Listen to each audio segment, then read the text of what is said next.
আসসালামু আলাইকুম দর্শক, ইউনিক একটা সন্দেশের রেসিপি শেয়ার করব। আজকে তৈরি করব পোলাও চালের সন্দেশ।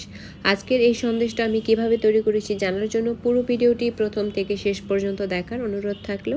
আজকের এই সন্দেশটা তৈরি করার জন্য প্রথমেই একটা প্যানে নিয়ে নিব জাল করে নেওয়া তরল দুধ 3 কাপ। এখন জাস্ট নেড়ে চেড়ে একবার ফুটে আসা পর্যন্ত অপেক্ষা করব। আর দুধ জাল করে নেওয়ার সময় অবশ্যই লক্ষ্য রাখতে হবে দুধ যাতে প্যান বা পাতিল উপচে পড়ে না যায়।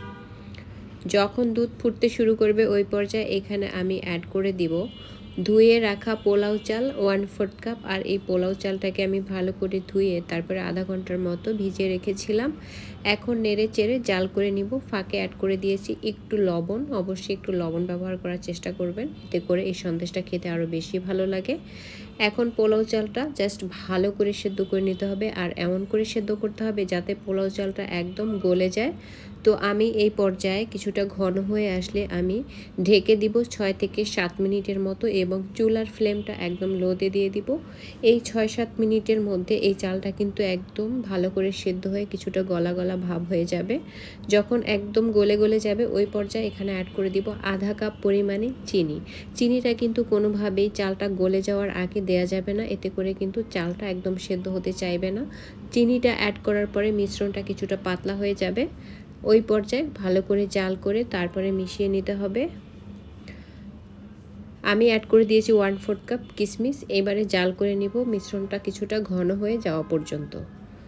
ফাঁকে অ্যাড করে দিয়েছি 2 টেবিল চামচ কনডেন্সড মিল্ক, আর এটা অবশ্যই স্কিপ করবেন না। এটা অ্যাড করার ফলে এই সন্দেশটা কিন্তু খেতে অনেক বেশি মজা হয়। এই পর্যায়ে অ্যাড করে দিয়েছি আমি আধা কাপ এবং 1/4 কাপ গুঁড়ো দুধ। এই পর্যায়ে অনবরত নেড়ে চেড়ে মিশ্রণটাকে মিশিয়ে নিতে হবে, আর লক্ষ্য রাখতে হবে গুঁড়ো দুধ যাতে কোনোভাবেই দানা দানা হয়ে না থাকে। অনবরত মিশিয়ে নিতে হবে আর জাল করে নিতে হবে। জাল করতে করতে মিশ্রণটা যখন একদম আঠা আঠা হয়ে যাবে ওই পর্যায়ে অ্যাড করে দিতে হবে 2 টেবিল চামচ ঘি। ঘিয়ের সাথে মিশ্রণটাকে ভালো করে মিক্স করে নিতে হবে।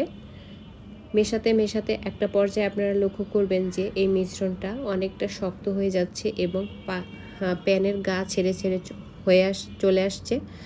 গা ছেড়ে ছেড়ে যখন হয়ে যাবে, গা ছাড়া ছাড়া, ওই পর্যায়ে বুঝে নিতে হবে। আর আপনারা এমনিতেও কনসিস্টেন্সি দেখেও বুঝতে পারবেন যে এটি এখন সন্দেশ তৈরির উপযোগী কিনা। ওই পর্যায়ে একটা মোল্ডে সেট করে নিতে হবে। তো আমি আগে থেকে একটা কাঁচের মোল্ড রেডি করে রেখেছিলাম, আর মোল্ডের নিচে কিন্তু আমি একটি পেপার বিছিয়ে ঘি ব্রাশ করে রেখেছি যাতে করে এটি খুব সহজেই আনমোল্ড করা যায়।